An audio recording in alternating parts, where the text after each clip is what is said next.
No próximo capítulo de Terra Nostra, Anacleto flagra Augusto com Paola. Furioso, ele explode. Quer saber o que está acontecendo. Augusto tenta pedir calma, mas Anacleto se revolta ainda mais. Acusa o rapaz de safadeza com sua filha. Exige saber há quanto tempo aquilo vem acontecendo. E lembra que é por isso que Augusto anda sumindo do cafezal. O jovem tenta se explicar. Jura que nada demais aconteceu. Paola confirma. Diz que estavam apenas namorando. E garante que já acabou, porque Augusto vai se casar com outra. O médico admite, explicando que é um compromisso imposto pelo pai. Anacleto, indignado, cospe as palavras. E de que jeito pretende deixar minha filha? Augusto responde frio. Do mesmo jeito que veio ao mundo, sem faltar nenhum pedaço. O siciliano respira fundo e aceita, mas ordena que não os quer mais ver juntos. Augusto concorda, sabendo o perigo que corre, e ora para que Paola não o desminta, porque conhece bem o gênio explosivo do pai. Anacleto segura Paola pelo braço, pede que ela espere, porque precisam conversar, mas ela implora. Solta, pai, o senhor tá machucando. Ele aperta mais forte e ameaça. Vai piorar se não me explicar direito. E grita que pode até lhe dar uma surra de criar bicho. Paola, em lágrimas, protesta. Diz que nada aconteceu. Lembra que já não é mais uma bambina. Mas Anacleto, duro, retruca. Pode ter crescido, mas ainda é minha filha. E exige saber, na cara, se ela se deitou com aquele desgraçado. Paola nega, indignada. Pergunta com raiva. E que homem o senhor pensa que eu sou, papá? Anacleto a xinga. Ordena que voltem para casa. Diz que a mãe precisa saber de tudo. Empurra Paola com força e manda ir embora imediatamente. Enquanto isso, Padre Olavo observa de longe. Sente no coração que Gomercindo decidiu respeitar a vocação de Angélica. Mas o fazendeiro nega. Revela que arranjou outro noivo para a filha. Um homem de carne e osso, rico e presente, como ele sempre quis. Maria confirma. Angélica ficou noiva do filho do senhor Altino, dono da fazenda vizinha. Surpreso, Olavo pergunta. O bacharel Augusto? Gomercindo responde que sim. Explica que o rapaz já esteve lá, já conversou com Angélica, e tudo está acertado. O padre, intrigado, quer saber se a jovem aceitou sem resistência. Mas Gomercindo corta. Pergunte diretamente a ela. Olavo, constrangido, diz que não pode duvidar da palavra dos pais. E o fazendeiro ainda acrescenta outro anúncio. Rosana, a outra filha, também vai se casar. Olavo se espanta. Maria completa. É desejo meu e do meu marido que o senhor queise as duas. Confuso, Olavo balança a cabeça. E pergunta o que está acontecendo naquela casa. Enquanto isso, Angélica chama a irmã. Curiosa, pergunta a Rosana que gosto tem um beijo. Rosana estranha, mas Angélica insiste. Provoca, lembrando que ela já foi beijada por Mateu. E até se deitou com ele. Rosana perde a paciência e retruca. Quer saber se Angélica também pretende se deitar com o doutorzinho. Angélica nega, mas admite que ele pode tentar beijá-la na próxima visita. Rosana duvida, mas aconselha. Se ele tentar, diga não. Empurre. Mostre que é moça decente. Angélica a desafia. Foi isso que você fez com o italiano? Rosana se cala, incomodada. E encerra o assunto. Só não se deixe beijar. Porque o beijo é a porta da perdição. Assustada, Angélica responde. Deus me livre. Rosana suspira e confessa resignada. Pois eu, já estou perdida. Padre Olavo não entende nada. Pergunta o que está acontecendo. E Gomercindo explica sem rodeios. Minha filha Rosana vai se casar com o italiano. Decisão já tomada. Quem não aceitar, não sairá vivo dali. A ameaça de Gomercindo ecoa como um trovão. Padre Olavo, alarmado, levanta a voz. Implora que ele não diga uma barbaridade dessas. Promete fazer o que for preciso. Armar um belo altar na fazenda. Celebrar o casamento segundo a lei de Deus. Mesmo que os noivos tenham cometido uma grande tolice. Mas Gomercindo não se dá por satisfeito. Quer dar uma festa à altura da afronta. Precisa manter as aparências.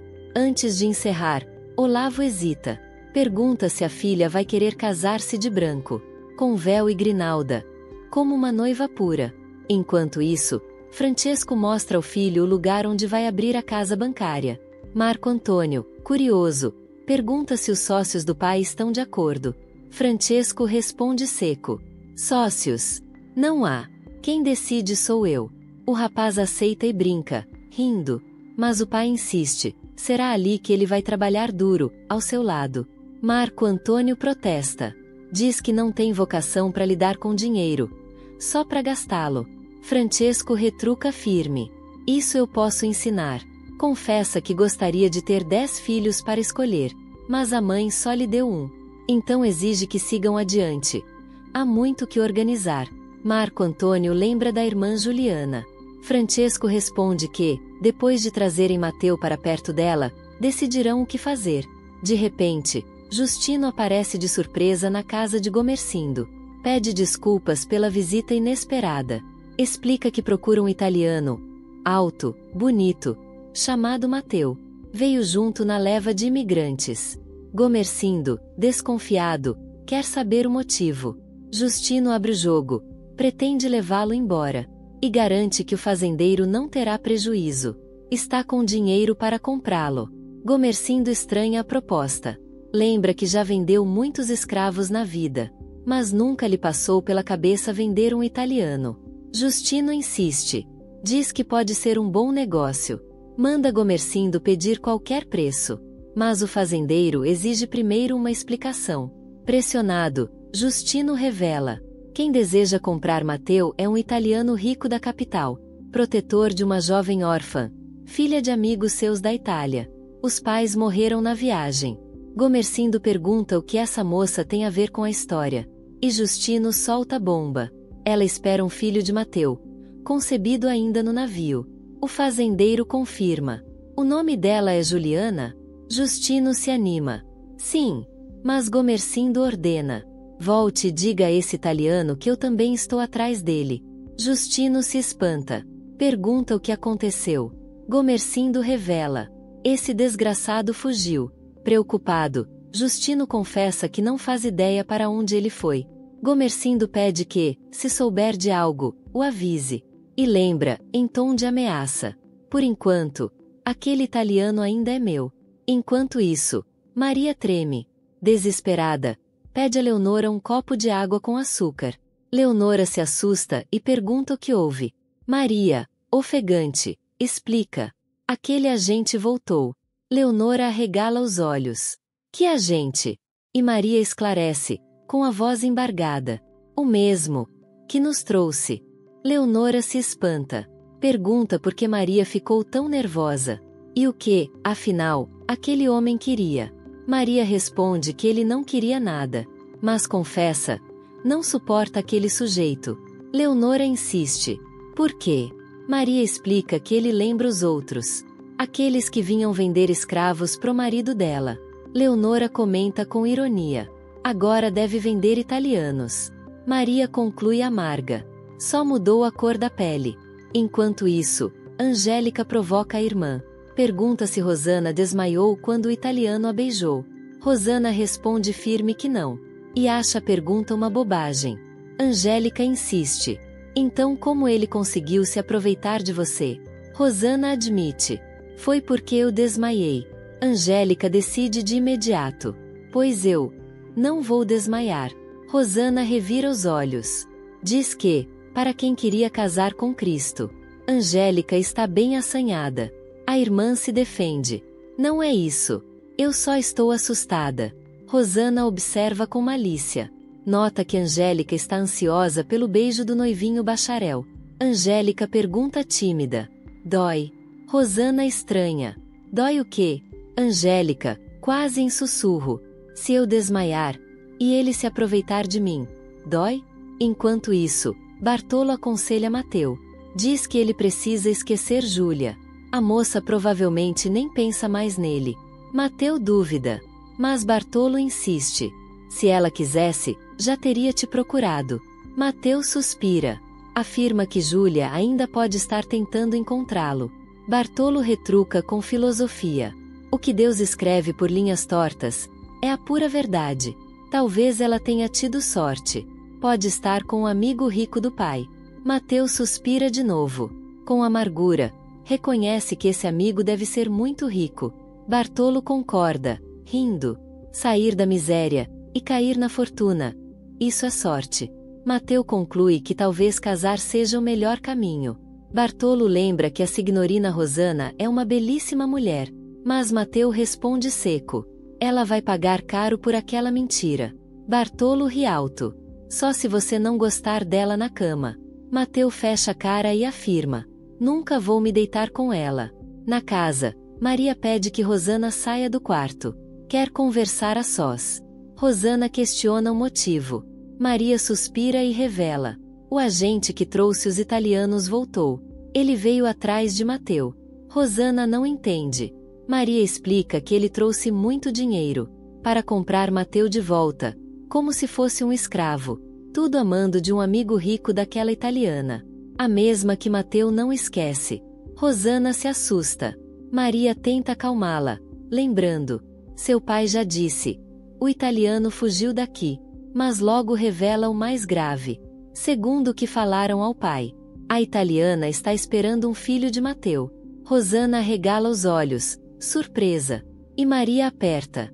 Me diga agora, se toda essa história que você contou é verdadeira.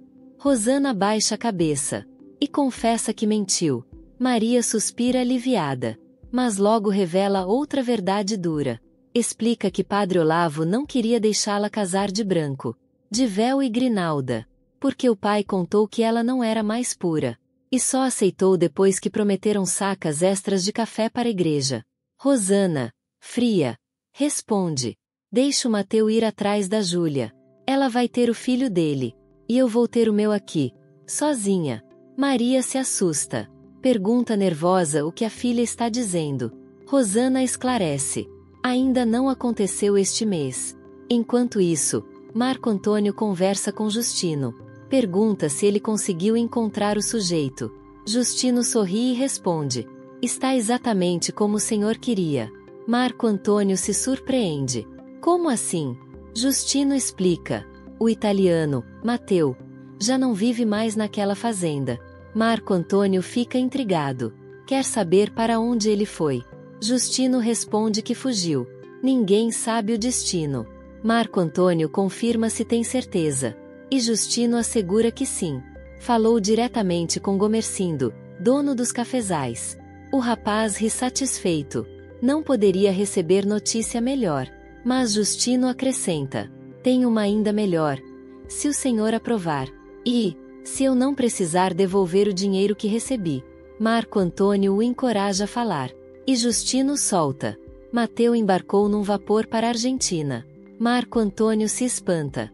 Justino explica que ele não suportou o regime quase de escravidão na fazenda. Marco Antônio questiona se isso é verdade.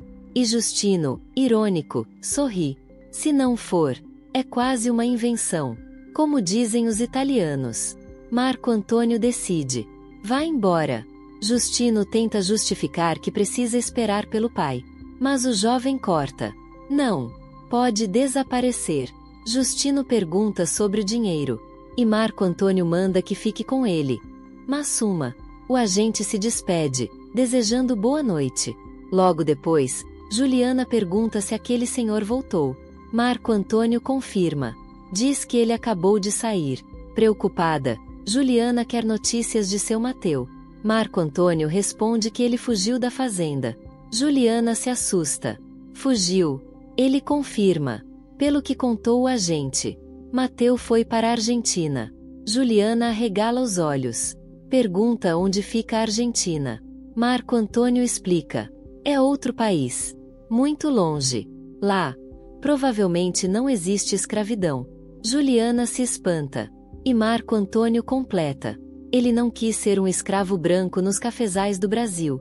Com voz suave, o rapaz se desculpa. Sinto muito por você. Juliana comenta, lembrando. Ele dizia que ia se casar comigo. Marco Antônio sugere. Talvez tenha fugido por isso também. Juliana se impressiona com a coragem dele em ir tão longe. Marco pondera. Talvez ele nem estivesse tão preocupado com você. Ou, se não tivesse fugido, nunca teria deixado o Brasil. Francesco percebe a cena. Vê as lágrimas da moça e pergunta: por que Juliana está chorando? Marco Antônio explica. O agente trouxe mais notícias. Mateu não está mais na fazenda. Francesco, surpreso, quer saber como. Marco responde. Ele fugiu, e, pelo que consta, foi para a Argentina. Francesco se comove. Diz que sente muito por Juliana. Ela, educada, se afasta. Permissão, senhor. Em seguida, Francesco olha para Marco Antônio. Pergunta se a história é verdadeira. O rapaz confirma. Explica que o agente acabou de sair dali. Francesco suspira. Solidário. Chama Juliana de povereta. Povereta. E Marco Antônio comenta que espera que Mateu tenha mesmo ido para a Argentina. Na fazenda, Gomercindo decide. Fazemos o casamento e pronto. Maria o repreende. Diz que ele mentiu para o agente. Mas Gomercindo responde que não podia agir de outro modo. Com uma filha desonrada em casa. Maria concorda, mas alerta. E se o agente descobrir que Juliana está esperando um filho de Mateu? Gomercindo minimiza. Diz que ele não precisa saber. E que pode ter sido só invenção. Maria respira aliviada. Comenta que amanhã mesmo vai começar o vestido de noiva das duas. Gomercindo concorda. E Maria explica que precisarão ir à cidade, escolher a fazenda, tirar medidas com Geni, e que vai precisar de dinheiro. Ele autoriza pagar o que for necessário. Enquanto isso, Francesco consola Juliana. Diz que sente muito, mas parece que Mateu bateu as asas de vez. Ele pergunta o que se sabe sobre o que ele aprontou na fazenda. Juliana, com coragem, confessa. Estou esperando um filho dele. Francesco responde calmo. Eu sei. Mas isso não é o fim do mundo. Você está amparada nesta casa. E o filho também. Juliana protesta. Diz que não é certo ficar ali. Francesco insiste. Não fale bobagem. Se pensa em ir atrás de Mateu, tire isso da cabeça. A Argentina não fica na esquina. Juliana garante. Não estou pensando nisso. Francesco, aliviado, pede. Então pare de pensar naquele homem. Comece a pensar em você. Proíbe que ela saia da casa. Pede que não lhe faça essa ingratidão. Lembra que ela é como a filha que nunca teve. E conclui emocionado. Eu amo muito você. Nesse momento, Janete aparece. Pergunta o que está acontecendo. Francesco responde firme. Estou falando com Juliana. Vá para o quarto. Juliana se retira, murmurando. Com permissão. Janete insiste. Quer saber como ficará a situação, agora que o italiano desapareceu de vez. Francesco explica que nada muda. Quer que Juliana continue na casa, como se fosse da família. Janete questiona o futuro da criança. Francesco responde sem hesitar. Vamos adotá-la, como se fosse nosso neto. Nesse instante, Juliana encontra Marco Antônio. Ela pergunta quem é ele. Ele se apresenta. Juliana resiste. Pede que ele vá embora. Mas Marco Antônio insiste. Diz que precisa conversar com ela. Ele pede que Juliana se vista para sair. Mas ela recusa. Não quero sair. Marco Antônio lembra que ela passou tempo demais trancada naquela casa. E insiste. Quero levá-la a um lugar sossegado, para espantar a tristeza. Juliana recusa outra vez. Diz que hoje não quer. Está cansada. Vai se deitar. Marco Antônio rebate. Então fique aqui chorando por quem não merece. Juliana ergue o rosto. Decide firme. Não vou mais chorar. Despede-se. Boa noite. Marco Antônio responde igual. Ela repete, convicta. Não vou mais chorar. Enquanto isso, Tizil conta a Mateu. O agente que o trouxe voltou. Mateu se espanta. É verdade. Tizil confirma. Mateu quer saber o que ele queria. Tizil responde que não sabe. Talvez o patrão queira contratar mais italianos. Mateu reclama. Já estamos dando conta do serviço. Mas Tizil explica. O agente nem entrou. Falou por 2 minutos e foi embora. Mateu resmunga, irritado. Se não tivesse assinado outro contrato na Itália, teria ido atrás de Juliana. E não estaria preso àquele papel. Tizio comenta rindo. Assim você não ficaria rico. Vai casar com a filha do patrão. Mateu suspira. Hoje estava feliz. Nesse momento, Maria percebe um detalhe. Com que roupa o italiano vai se casar? Rosana vestida de noiva. E ele? Com os farrapos da Itália.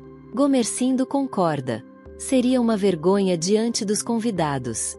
Maria pergunta o que farão. Ele decide. Vamos vesti-lo da cabeça aos pés.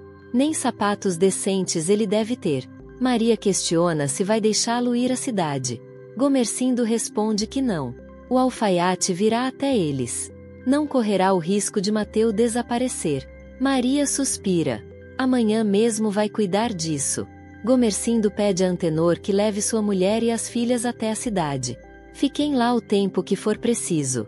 Maria confirma se estão prontas. Ele deseja boa viagem. Depois, Gomercindo decide falar com o italiano. Angélica cochicha. Será que Mateu vai aceitar ser vestido da cabeça aos pés? Gomercindo chama Mateu. Explica que, apesar de tudo, quer que o casamento com sua filha seja um marco na vida dela. Mateu responde respeitoso. Concorda. Gomercindo revela que vai reunir muitos amigos e pessoas importantes. A cerimônia será na fazenda. Conta que Rosana foi com a mãe à cidade cuidar do vestido, e que mandou vir um alfaiate para tirar as medidas de Mateu. Mateu estranha. Já tenho roupa. Mas Gomercindo não aceita. Diz que a roupa dele não serve para a cerimônia. Vai providenciar camisa, meias, até sapato. E Mateu não gastará nada. Mateu insiste. Diz que tem uma roupa melhor. Mas Gomercindo corta seco. Não vou discutir. Sua roupa não serve. Não quero ser envergonhado diante dos convidados. Mateu suspira. Aceita. Gomercindo informa. O alfaiate chega amanhã. Vai te atender aqui. Finaliza firme. Tudo será por minha conta. Mateu concorda. Pede licença com respeito. Gomercindo avisa a dona Leonora. O almoço é só para ele. A mulher e as filhas foram à cidade. Leonora comenta que já sabia. Foram encomendar os vestidos de noiva. Imagina como a festa será linda. Gomercindo explica. O padre Olavo celebrará o casamento ali, na fazenda. Leonora se alegra. O povo vai adorar. Mas ele corta. O povo ficará na colônia. Leonora se espanta. Como assim? Eles são o povo do noivo. Gomercindo é seco. Não quer misturar. Terão comida e bebida. Mas farão sua própria festa. Leonora insiste. Então vão assistir só de longe? Ele confirma. Infelizmente, sim. Ela teme. E se Mateu não aceitar? Enquanto isso, Marco Antônio declara seu amor a Juliana. Ela pede que pare. Que a deixe em paz. Está trabalhando. Ele insiste. Mateu fugiu. Eu estou aqui por você. Quero só te ver menos triste. Juliana suspira. Pede para ficar sozinha. Marco Antônio insiste mais. O que posso fazer para que goste de mim? Vendo até minha alma ao diabo, se preciso. Juliana se assusta. Não fale assim. Mas ele não recua. Mostra a intensidade do amor. E pede Juliana em casamento. Mesmo sabendo que ela ama outro. Ela responde firme. Se Mateu voltar, eu te deixo. Marco Antônio aceita o risco. Juliana pede para esperar até nascer o filho. Ele promete esperar. Seu filho será também meu. Vai levar o meu nome. Marco Antônio não a deixa continuar o trabalho. Minha noiva não precisa disso. Vem comigo. Ao fundo, toca o som do Zon. Janete pede a Luísa que chame Marco Antônio para almoçar. Francesco pergunta se ele está em casa. Mariana responde. Está lá fora, com Juliana. Janete quer saber o que eles estão fazendo. Marco Antônio responde direto. Estou pedindo Juliana em casamento. Janete se choca. Repete a pergunta. Ele confirma. Desta vez, ela aceitou. Janete reclama outra vez. Mas Francesco corta. Fique quieta. Ele olha para Juliana. Pergunta se é verdade. Marco Antônio confirma. Mas Francesco quer ouvir dela. Juliana diz a verdade. Sim. Mas só depois que meu filho nascer. Janete se revolta. E como vai entrar na igreja com a barriga cheia?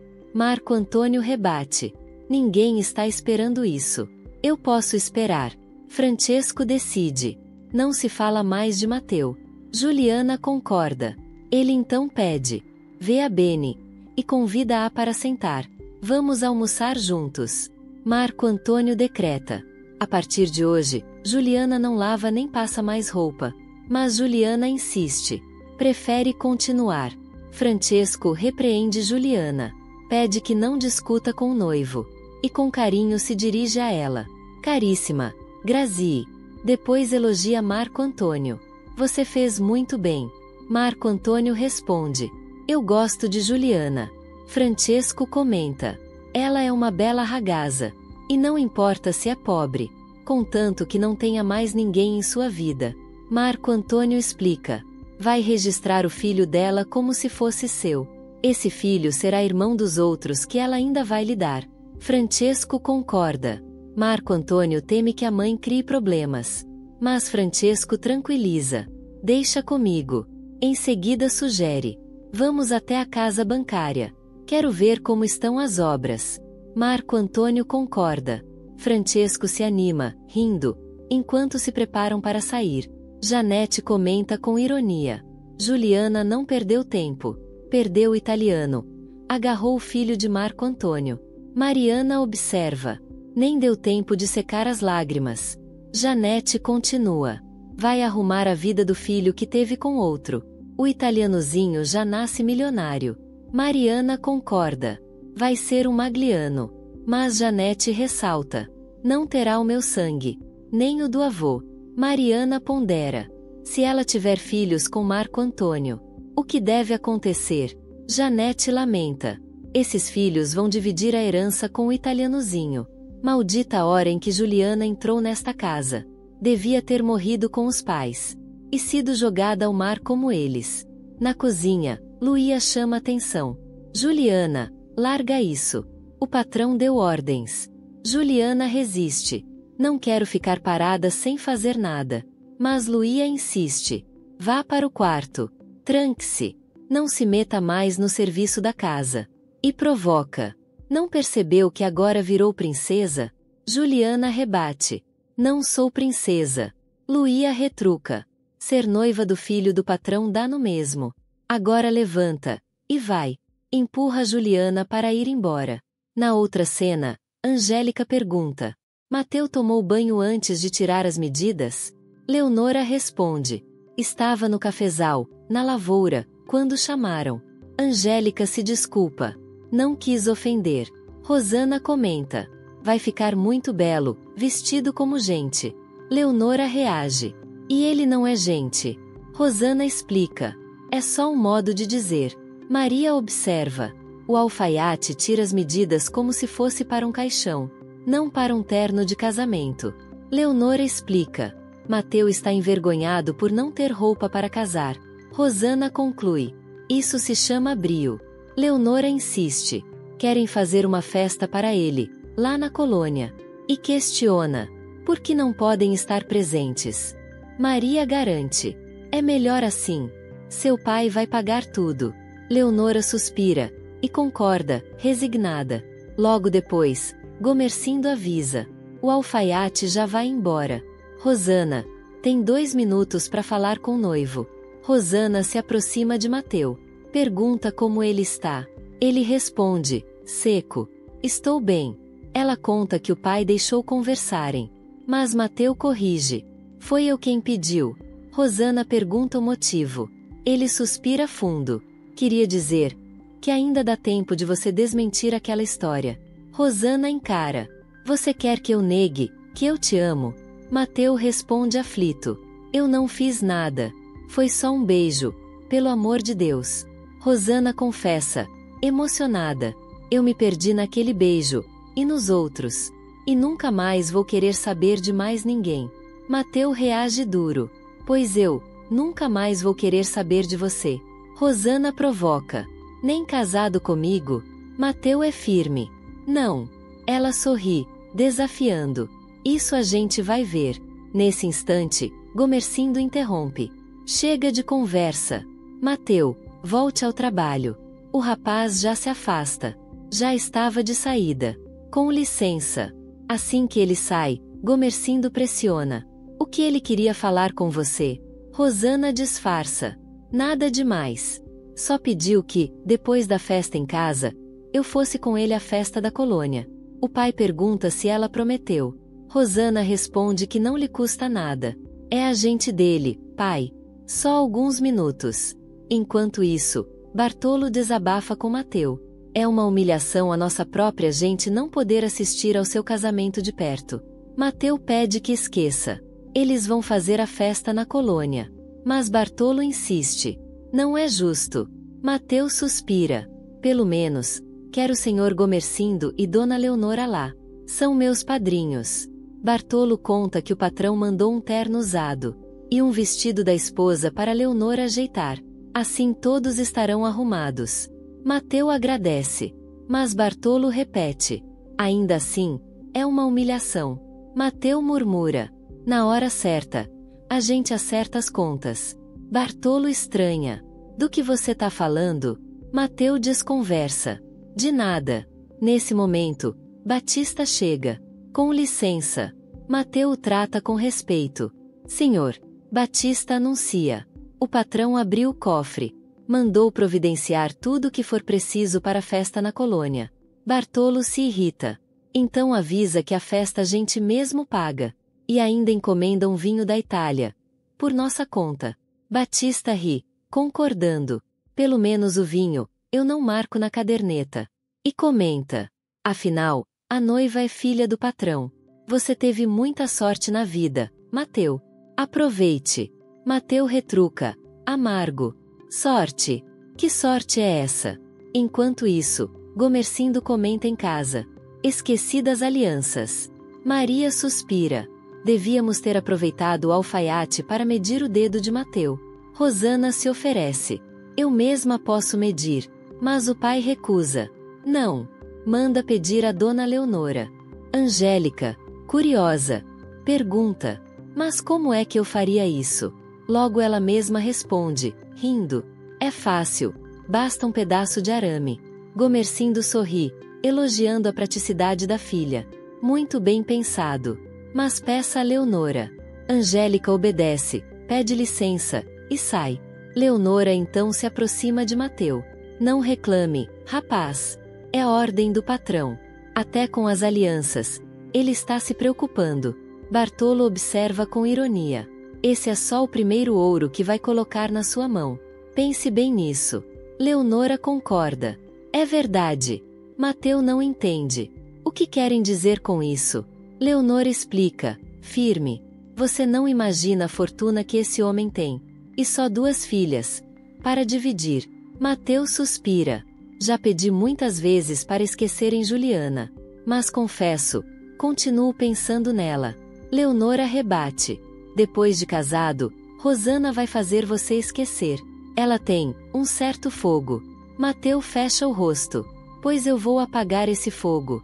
De um jeito que ela vai se arrepender de ter inventado essa mentira. Leonora entrega a aliança pronta. Aqui está. Rosana vai colocar no seu dedo. Mateu pega o objeto. Olha para ele com desprezo. Nunca vou usá-la. Enquanto isso, Marco Antônio aparece diante de Juliana. Ele segura algo pequeno nas mãos. Juliana pergunta: o que é isso? Ele abre a palma. É uma aliança. Marco Antônio fala com firmeza. É para você. Para usar no dedo da mão esquerda.